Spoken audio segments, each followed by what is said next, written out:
Hello guys, welcome back to the channel echo point by Shubh Afzal. अब हम start करने जा रहे हैं अपना second chapter, that is principles of management. ये वीडियो आपके लिए बहुत इंपॉर्टेंट होने वाली है क्योंकि इस वीडियो में मैं आपको बहुत इजी वे में ये बताऊंगा कैसे सारे प्रिंसिपल्स को लर्न कर सकते हैं हम, और ये भी बताऊंगा कि हर प्रिंसिपल की क्या केस स्टडी ट्रिक्स होती है, कैसे कैसे एक एक प्रिंसिपल को हम ऑब्जर्व कर सकते हैं। तो चलिए स्टार्ट करते हैं अपना आज का topic, that is principles of management. तो सबसे पहले हम प्रिंसिपल्स ऑफ मैनेजमेंट देखते हैं। What are the principles of management, meaning देखते हैं प्रिंसिपल का, उसके बाद मैनेजमेंट देखेंगे और फिर प्रिंसिपल्स ऑफ मैनेजमेंट देखेंगे। Principle, it refers to a statement which reflects the fundamental truth about some phenomena. कोई पर्टिकुलर फेनोमेना होता है, कोई पर्टिकुलर इवेंट होता है, इसको इजी लैंग्वेज में अगर मैं बोलूँ, कोई इवेंट होता है, उसके उस इवेंट के कुछ ट्रूथ होते हैं, उस ट्रूथ को ही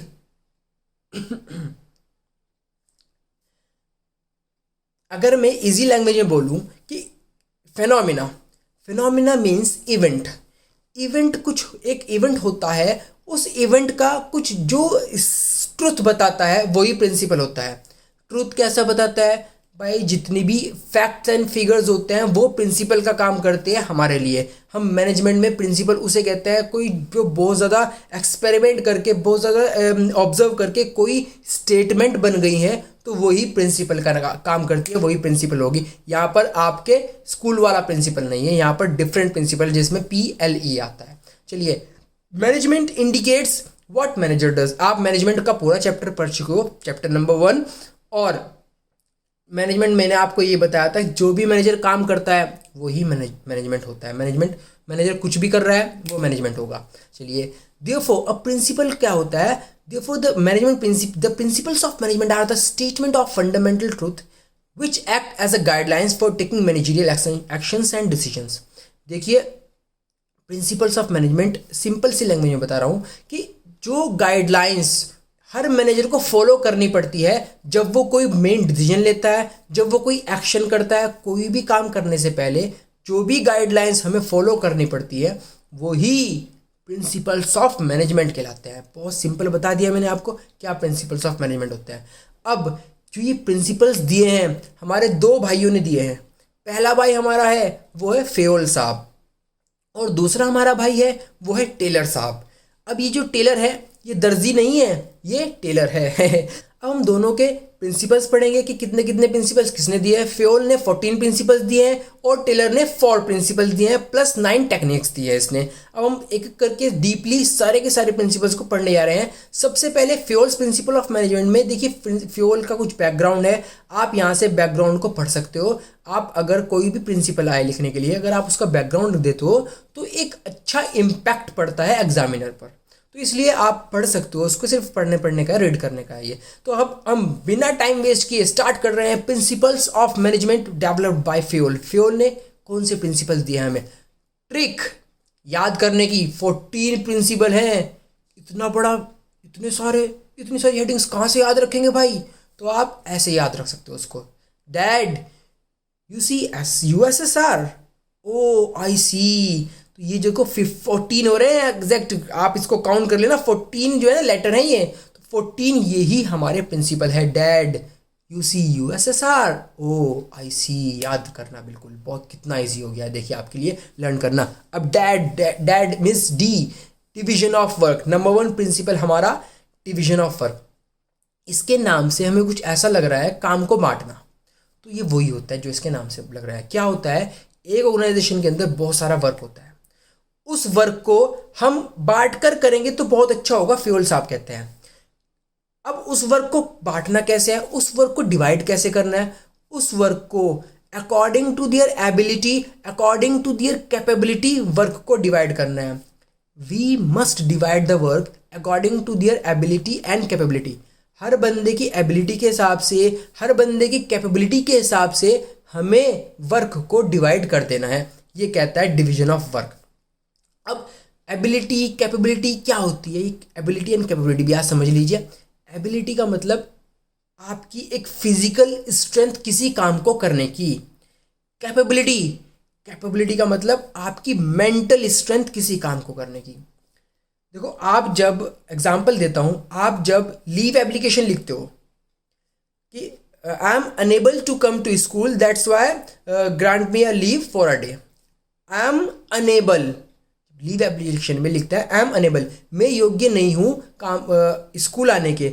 अनेबल मीन्स आप फिजिकली आप नहीं आ सकते, मेंटली नहीं बात हो रही है। एबल का मतलब आप फिजिकली नहीं आ सकते। दो, एबल मीन्स फिजिकल वर्क, जो बंदे फिजिकल वर्क करने के योग्य हैं उनको एबिलिटी के अकॉर्डिंग काम को डिवाइड कर दो। जो बंदे कैपेबिलिटीज, कैपेबिलिटीज का मतलब मेंटली, जो बंदे मेंटली वर्क कर सकते हैं उनको मेंटल वाला वर्क दो, उनको माइंड वाला वर्क दो, जैसे कि टॉप लेवल मैनेजमेंट हमारा होता है। तो डिवीजन ऑफ वर्क समझ रहे हो ना, कि काम को according to their ability and capability बांट देना है हमें, that is known as division of work. Example मैंने आपको बहुत अच्छा बता दिया है। फॉर एग्जाम्पल देखो, एग्जाम्पल और देता हूँ। मान लो आप मान लो मैं हूँ, मेरे को आप ये बोलो कि आपको केमिस्ट्री पढ़ानी है या मैथ्स पढ़ानी है, तो मैं बोलूँगा ओ भाई मारो मुझे, मारो मारो मुझे, ये तो बोलूँगा मैं कि पढ़ा नहीं पाऊँगा बिल्कुल भी, क्योंकि मेरे पास आती नहीं है पढ़ानी, वो मैंने कभी पढ़ी भी नहीं है। ठीक है, इसी वजह से मैंने कॉमर्स ऑप्ट की थी। क्यों? क्योंकि भाई साइंस से बिल्कुल अपना लेना देना नहीं है। तो डिवीजन ऑफ वर्क में क्या होता है, समझ रहे हो? काम को उनके अकॉर्डिंग टू द एबिलिटी, उनके अकॉर्डिंग टू द कैपेबिलिटीज बांट देना है हमें। देखिए अब हमने नोट्स में क्या लिखा है, according to this principle the work should be divided among the individual according to their capabilities and abilities. Every employee should be assign only one type of work which leads to specialization among them. देखो, हर बंदे को उसकी specialisation करने के लिए उसको one type of work assign करना चाहिए। ऐसा नहीं होना चाहिए कभी किसी भी बंदे को आपने बहुत सारे वर्क दे दिया, नहीं, उसको उसकी एबिलिटी के हिसाब से काम देना चाहिए और कैपेबिलिटी के हिसाब से काम देना चाहिए। यही हमारे जो है प्रिंसिपल कहता है। देखिए for example in a furniture manufacturing company, 1% देखो फर्नीचर जो मैन्युफैक्चरिंग कंपनी होती है उसमें एक बंदा पॉलिश करता है, एक बंदा उसको वुड को काटता है, एक बंदा उसको ज्वाइन करता है। अलग अलग बंदे अलग अलग काम कर रहे हैं, वो उसमें स्पेशलाइज हो जाएंगे क्योंकि उनको वही वाला वर्क दिया गया है जिसमें वो अच्छे हैं। तो that's Y division of work is complete. Now इसके पॉजिटिव इफेक्ट और नेगेटिव इफेक्ट आप खुद से देख लेना, ये आपको केस स्टडी एनालाइज करने में मदद करेंगे। क्योंकि अगर मैं आपको पॉजिटिव नेगेटिव बताऊंगा तो वीडियो बहुत ज़्यादा लंबी हो जाएगी और वो फिर इफेक्ट नहीं हो पाएगा, आप इतनी लंबी नहीं देख पाएंगे। चलिए अब इसकी केस स्टडी ट्रिक्स है। देखो केस स्टडी ट्रिक मैंने साथ साथ हर प्रिंसिपल के साथ उसकी ट्रिक दे दी गई है ताकि आपको कहीं और जाना ना पड़े, आप प्रिंसिपल पढ़ें, उसकी ट्रिक पढ़ें और आपके माइंड में सेट बैठ जाए। देखो क्या होता है, dividing the work in similar units, जहाँ पर भी ये सब कुछ ये कीवर्ड्स आ गए ना, आपको क्या लगा देना है, डिवीजन ऑफ वर्क लगा देना है। चलिए नेक्स्ट पर आते हैं, authority and responsibility. Authority and responsibility second हमारा प्रिंसिपल है। अथॉरिटी क्या होती है, सबसे पहले ये देख लेते हैं। Authority means power to take decision, decision लेने की पावर, काम को कैसे करना है ये डिसीजन लेना है ना, इसकी जो पावर होती है वो अथॉरिटी कहलाती है। रेस्पॉन्सिबिलिटी, रेस्पॉन्सिबिलिटी का मतलब होता है obligation to complete the job assign on time. Obligation का मतलब अगर मैं सिंपल लैंग्वेज में बोलूँ, ड्यूटीज, और इससे भी ज़्यादा सिंपल लैंग्वेज में बोलता हूँ, जिम्मेदारी। रेस्पॉन्सिबिलिटी का मतलब जिम्मेदारी होता है, अथॉरिटी का मतलब पावर होता है। तो authority and responsibility, authority and responsibility क्या कहता है कि फ्योल ने ये बोला है कि किसी भी कंपनी के अंदर there is a balance between the authority and responsibility. ना तो किसी के पास ज़्यादा अथॉरिटी हो, ना किसी के पास बहुत कम अथॉरिटी हो, ना किसी कोई बंदा ओवरबर्डन हो, बहुत ज़्यादा रेस्पॉन्सिबिलिटी दे दो, ना उसके बाद इतनी कम रेस्पॉन्सिबिलिटी हो तो वो मज़े करता फिरे। तो क्या होता है अथॉरिटी एंड रेस्पॉन्सिबिलिटी में, there is a balance between the authority and responsibility. Example दे के बताता हूँ आपको बहुत अच्छा। फॉर एग्जाम्पल आप क्लास के मॉनिटर हैं, मैं क्लास में टीचर आया हूँ, मेरे को कहीं पे जाना है, मेरे को प्रिंसिपल मैम ने बहुत अर्जेंटली बुलाया, तो मैं क्या करूँगा, जो आप हो आपको बोलूँगा कि भाई आप मॉनिटर हैं तो प्लीज़ माइंड द क्लास, यहाँ पर आइए और क्लास को माइंड कीजिए। अब आपको ये भी बोल दिया है मैंने साथ साथ कि भाई जो बंदा कितना सा भी बोले ना, लगा देना बस बढ़िया वाला, तो आप क्या करोगे, आप लोग सबसे पहले उसको उठाओगे जो आपकी गर्लफ्रेंड के पीछे होगा, है ना। तो क्या होगा, यहाँ पर आप अपनी अथॉरिटी को मिसयूज कर लोगे, है ना। तो इस वजह से अथॉरिटी और रेस्पॉन्सिबिलिटी का क्या होना चाहिए, मिक्सअप होना चाहिए। या फिर मैं बोल दूं कि ना तो नाम मेंशन करना है, ना आपको किसी को मारना है, ना कि पीटना है, सिर्फ आपको यहाँ पे खड़ा हो जाना है और आपको सिर्फ और सिर्फ क्लास को देखना है और मुझे भी नहीं बताना है यहाँ पर आके कोई बोला था या नहीं बोला था। तो मैंने आपको रेस्पॉन्सिबिलिटी तो दे दी बट अथॉरिटी नहीं दी है। तो इस केस में क्या होगा, इस केस में आपके पास रेस्पॉन्सिबिलिटी है मगर उसको उस रेस्पॉन्सिबिलिटी को निभाने के लिए कुछ भी पावर नहीं है। दैट्स वाई बैलेंस खराब हो गया है। तो फ्योल ने क्या कहा है, देखो there must be balance of or parity between the authority and responsibility और अथॉरिटी के बीच में बैलेंस होना चाहिए हमेशा। Excess of authority without matching the responsibility may bring negative results, and excess of responsibility without matching authority will not allow the work to complete his job on time। याद बिल्कुल अच्छे से हो गया होगा आपका। क्यों? क्योंकि ज़्यादा, मैंने आपको एग्जाम्पल से ही बता दिया कि ज़्यादा रेस्पॉन्सिबिलिटी ख़राब होती है और ज़्यादा अथॉरिटी भी ख़राब होती है और कम भी ख़राब होती है। तो इसके नेगेटिव और पॉजिटिव पॉइंट्स ये हैं, आप इसको जल्दी से देख लो, रीड कर लो। और ये केस स्टडी ट्रिक है, केस स्टडी ट्रिक भी आपको बहुत अच्छे से एनालाइज करनी है। देखो केस स्टडी ट्रिक किस चीज़ में मदद करेगी आपको क्या करना है, लर्निंग के ऊपर बिल्कुल भी नहीं फोकस करना है। क्या करोगे, सिर्फ यहाँ से केस स्टडी ट्रिक उठाई और अपनी लैंग्वेज में बना के लिख दिया। मैच, देखिए match, parity, equality and balance between the authority and responsibility, यहाँ से आप 2 या 3 लाइन बना सकते हो इसी की, ठीक है। तो ये आपको बहुत ज़्यादा हेल्प करने वाली है केस स्टडी ट्रिक्स। चलिए थर्ड के ऊपर मूव करते हैं। हमारा थर्ड प्रिंसिपल क्या बोलता है, third principal is discipline. Discipline क्या होता है, डिसिप्लिन रेफर्स टू, जब भी हम डिसिप्लिन की बात करेंगे, these are the rules and regulations की रेस्पेक्ट करना, किसी पर्टिकुलर पर्सन या पर्टिकुलर कंसर्न की रेस्पेक्ट करना, जो उसने बोला है वो करना, ठीक है। एग्जाम्पल देता हूँ, फॉर एग्जाम्पल आप स्कूल में हो, स्कूल का टाइमिंग है 7 o'clock, एग्जाम्पल लेते हैं। 7 o'clock के बाद स्कूल बंद हो जाएगा, उसमें आपकी एंट्री नहीं हो पाएगी। तो इट मीन्स कि स्कूल में डिसिप्लिन है, समझ रहे हो, कि आप उसका रेस्पेक्ट करोगे उस ऑर्डर का, तो that's why it is known as discipline. Discipline को हम सिर्फ रूल्स एंड रेगुलेशन से ही नहीं कन्फाइंड कर देंगे, ये थोड़ा वाइड भी होता है। देखो रूल्स एंड रेगुलेशन समझ गए हो आप लोग कि डिसिप्लिन में रूल्स एंड रेगुलेशंस को फॉलो करना होता है, और उसके साथ साथ ये चीज़ें भी होती है दैट जैसे कि good superior at all level, superior subordinate को सुने, ये भी डिसिप्लिन में आता है। Clear and fair agreement among subordinate and superior और सबॉर्डिनेट के बीच में क्लियर एंड फेयर एग्रीमेंट होना चाहिए कि हमेशा जो सुपीरियर होता है वो अपनी तानाशाही ना करे और सबॉर्डिनेट भी अपना ना चलाए, इनके बीच में एक अच्छा एग्रीमेंट हो, एक अच्छा तालमेल होना चाहिए, डिसिप्लिन ये कहता है। नेक्स्ट जो कि बहुत इंपॉर्टेंट पॉइंट है, fourth point, judicious application of penalties. ये बहुत इंपॉर्टेंट पॉइंट है आपका। जुडिशियस एप्लीकेशन ऑफ पेनल्टीज क्या होती है बच्चों, देखो जुडिशियस का मतलब होता है सबसे सेम व्यवहार, या फिर हम कह सकते हैं कि सबके लिए इक्वलिटी। जुडिशियस मीन्स सबके लिए समानता। पेनल्टीज सबके लिए इक्वल होनी चाहिए। एग्जाम्पल से समझाता हूँ ये वाला पॉइंट। फॉर एग्जाम्पल ऑर्गेनाइजेशन है। अब ऑर्गेनाइजेशन के अंदर आप हो, आपने 2 छुट्टी कर लिया तो आपके पैसे कट गए हैं, और एक मैनेजर का बड़ा अच्छा दोस्त है, उसने 2 छुट्टी कर ली है, उसका कोई भी पैसा नहीं कटा है।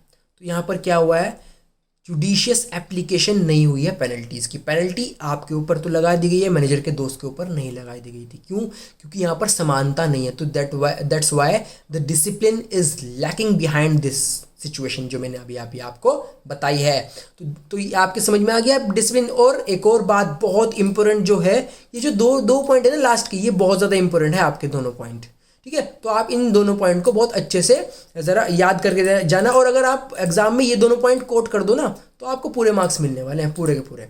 क्या क्या पॉइंट है, जुडिशियस एप्लीकेशन, और next point is meeting commitment at all level. अपने कमिटमेंट को पूरा करना भी डिसिप्लिन होता है, कि आप लोगों ने जो कहा, फॉर एग्जाम्पल अगर आप मैनेजर हो, अगर आपने जो भी बोला है आप उसको पूरा नहीं कर रहे हो, तो you are not in a discipline, you are indiscipline manager. Clear है? कमिटमेंट को पूरा करना और जुडिशियस एप्लीकेशन ऑफ पेनल्टीज लगाना। तो ये हमारा हो गया डिसिप्लिन। डिसिप्लिन आपके बहुत अच्छे से क्लियर हो गया होगा। अब हम करते हैं नेक्स्ट टॉपिक पर। नेक्स्ट देखो डिसिप्लिन ना, डिसिप्लिन मैंने आपको एक यहाँ से ये भी दे दिया है, discipline is a bridge between goal and accomplishment. Goals के और अकम्प्लिश होने के बीच में जो ब्रिज होता है वही हमारा डिसिप्लिन होता है। चलिए एग्जाम्पल है, एग्जाम्पल आप देख सकते हो, इसका बहुत अच्छा एग्जाम्पल दिया है मैंने आपको, ऑर्गेनाइजेशनल एग्जाम्पल है, रियल लाइफ एग्जाम्पल है।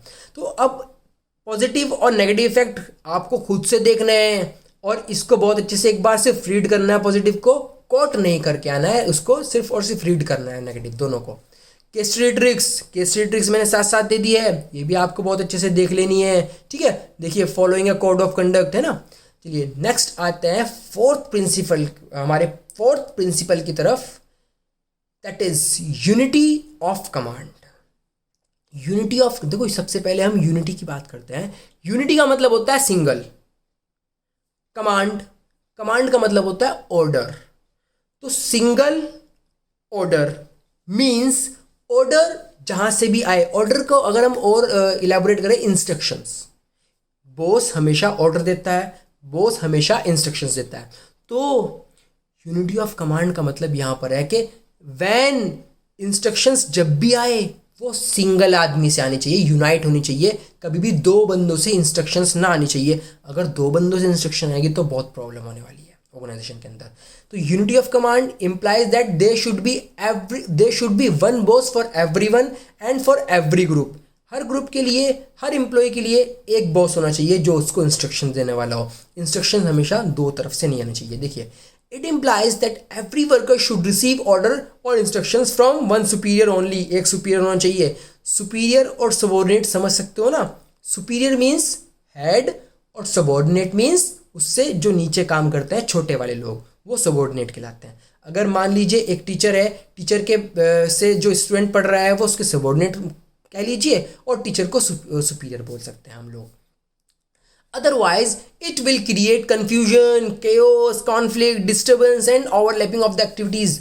इन चीज़ों में अगर आपने ऑर्गेनाइजेशन के अंदर यूनिटी ऑफ कमांड फॉलो नहीं किया है तो बहुत ज़्यादा कंफ्यूजन हो जाएगी, डिस्टर्बेंस वगैरह होने वाला है।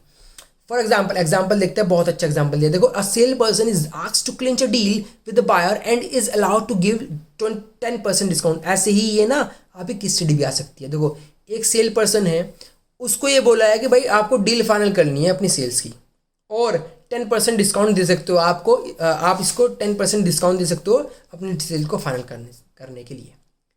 लेकिन फ्रेंच मैनेजर उसे उधर से बोला, भाई आपको सिर्फ जो है ना 5% डिस्काउंट देना है, 10% के चक्कर में मत रहना। तो क्या हो गया, मेन जो बॉस है उसका वो तो कह रहा है 10% डिस्काउंट दे दो, और फाइनेंस मैनेजर जो है वो कह रहा है 5% डिस्काउंट दे दो। तो बंदा क्या करेगा, बंदा बोलेगा ओ भाई, है ना। ठीक है, तो क्या हो गया, now there is no unity. इस केस में यूनिटी नहीं है। तो बेटा यूनिटी ऑफ कमांड समझ गए हो कि एक बॉस, सिंगल बॉस, इंस्ट्रक्शन हमेशा वन साइडेड होनी चाहिए, एक तरफ से आनी चाहिए। देखो, मैंने आपको एक कुछ एग्जांपल से, ये जो ना कुछ डायग्राम से बुक में था एक डायग्राम, वही मैंने आपको बताने की कोशिश की। उससे राइट अप्रोच क्या है, एक बॉस है यहाँ पर, वो सबको इंस्ट्रक्शन दे रहा है। रॉन्ग अप्रोच क्या है कि यहाँ पर देखो 3 बॉस हो गए और इधर से उधर ये इंस्ट्रक्शंस इधर उधर जा रही है। तो अब हम इसके पॉजिटिव और नेगेटिव इफेक्ट खुद से पढ़ने वाले हैं। फिर इसकी केस स्टडी ट्रिक्स पर आ जाते हैं। Case study trick, order from one boss only, more than one boss confuse the subordinate. ठीक है, अगर ये कहीं पे टर्म आ गई ना, कहीं पे भी लिखी हुई, देखो कॉन्ट्राडिक्ट्स फंक्शनल फॉर्मेनशिप टेक्निक, इसको याद कर लो, इसको जो है ना टिक कर लो कि बहुत इंपॉर्टेंट है, ये केस स्टडी में हमेशा आती है और बहुत ज़्यादा इंपॉर्टेंट पॉइंट है। फंक्शनल फॉर्मेनशिप से कौन सा पॉइंट कॉन्ट्राडिक्ट हो रहा है, कौन सा हो रहा है, यूनिटी ऑफ कमांड। अभी फंक्शन फॉर्मेनशिप जब हम पढ़ेंगे तो आपको बहुत इजीली समझ में आ जाएगा, बट इसको कोट कर लो, अभी अपने पास आप रख लो। ठीक है, चलिए नेक्स्ट आता है यूनिटी ऑफ डायरेक्शन पर, नंबर 5। यूनिटी ऑफ डायरेक्शन क्या कहता है, देखो नाम से जैसे पता लग रहा है इसका कि जो डायरेक्शन है, डायरेक्शन मतलब, अब यहाँ पे डायरेक्शन का मतलब ये नहीं होता कि हमारी जो डायरेक्शन है यूनाइट है, मतलब सब लोग एक तरफ देख रहे हैं नॉर्थ की तरफ और उधर देखकर काम कर रहे हैं, चाहे पीछे मशीनरी रखी है, ऐसा नहीं है बिल्कुल भी।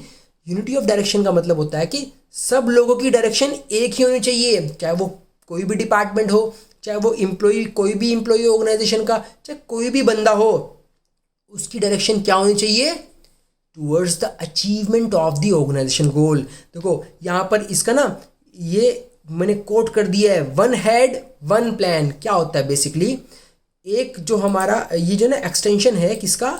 यूनिटी ऑफ कमांड का। देखो बहुत ध्यान से समझना भी है जो मैं समझाने जा रहा हूँ आपको। एक ग्रुप है, उस ग्रुप का वन हेड है, और इस हेड में भी इस हेड का एक ही प्लान है। ठीक है, ये ऐसे वर्क करता है। मतलब यूनिटी ऑफ कमांड था, यूनिटी ऑफ कमांड को एक्सटेंड कर दिया यूनिटी ऑफ डायरेक्शन से। कैसे किया है? फॉर एग्जाम्पल एक कंपनी है, एक कंपनी, सैमसंग कंपनी का एग्जाम्पल ले लेते हैं जो मैंने आपको दे भी रखा है यहाँ पर। सैमसंग कंपनी है, वो मैन्युफैक्चरिंग करती है मोबाइल को भी और लैपटॉप को भी। अब उसने क्या किया है, लैपटॉप के लिए और मोबाइल के लिए, दोनों के लिए अलग अलग डिवीजन बना दी है, और they should be separate plan, human resource and department. Mobile के लिए सेपरेट प्लानिंग होगी, लैपटॉप के लिए सेपरेट प्लानिंग होगी। वन हेड वन प्लान, एक हेड हो गया, एक डिपार्टमेंट हो गया, और उसका उस डिपार्टमेंट की प्लानिंग बिल्कुल अलग होगी। दूसरा डिवीजन हो गया, दूसरा उसने सेगमेंट लगा लिया है अपने साथ साथ, मोबाइल के साथ साथ लैपटॉप, लैपटॉप के साथ साथ वो अगर रेफ्रिजरेटर में भी आना चाहे तो उसके लिए वन हेड फिर वन प्लान। तो यूनिटी ऑफ डायरेक्शन बताता है one group one head one plan. देखिए, this ensure unity of action, action को यूनाइट कर दिया है। इन सिंपल वर्ड, बिल्कुल सिंपल वर्ड में, team form by organisation should work on one plan only at a point of time.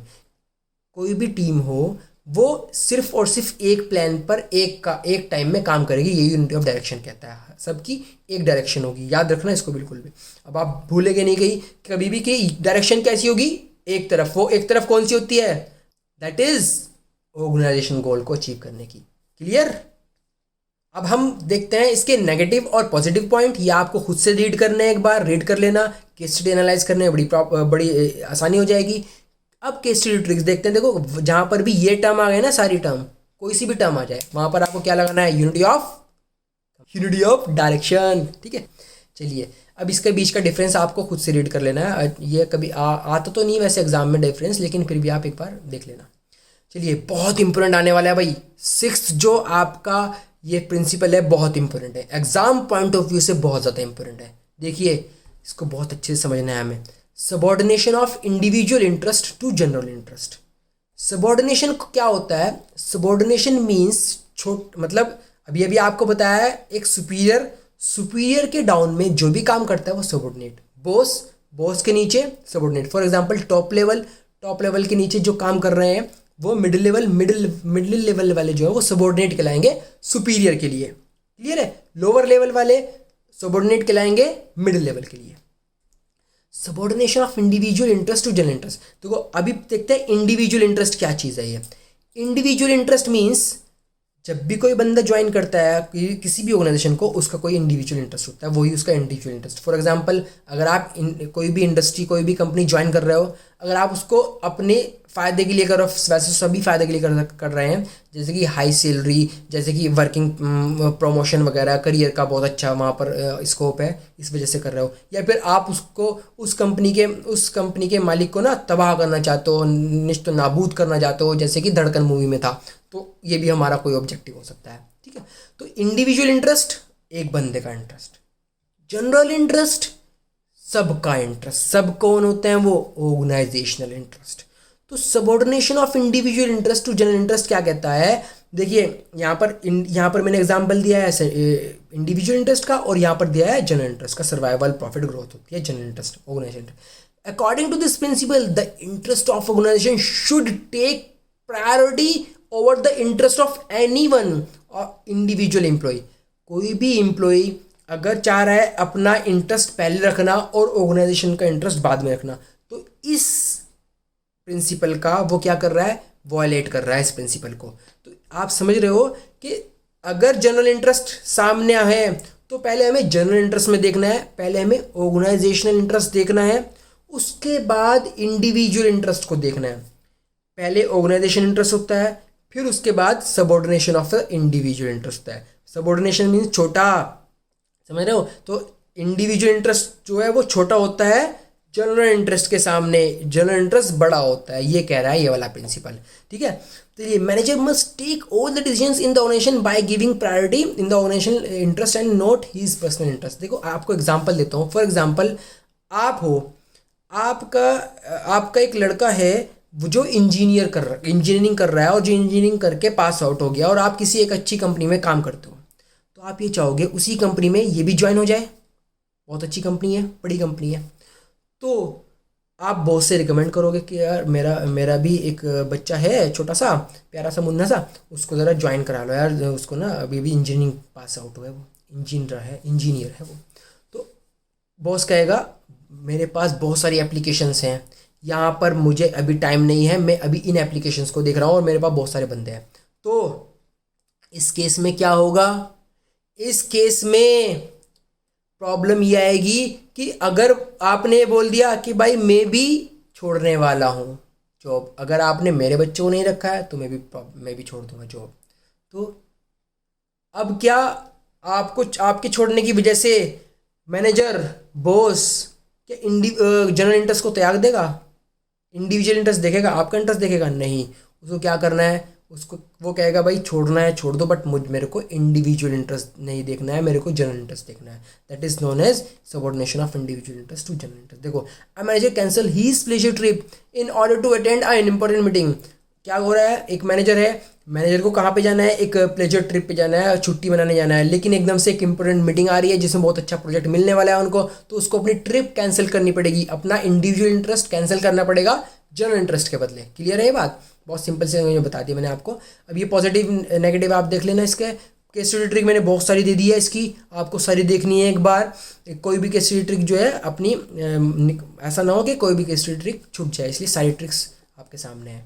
चलिए next अब हम मूव करते हैं 7th प्रिंसिपल की तरफ, that is remuneration of a person.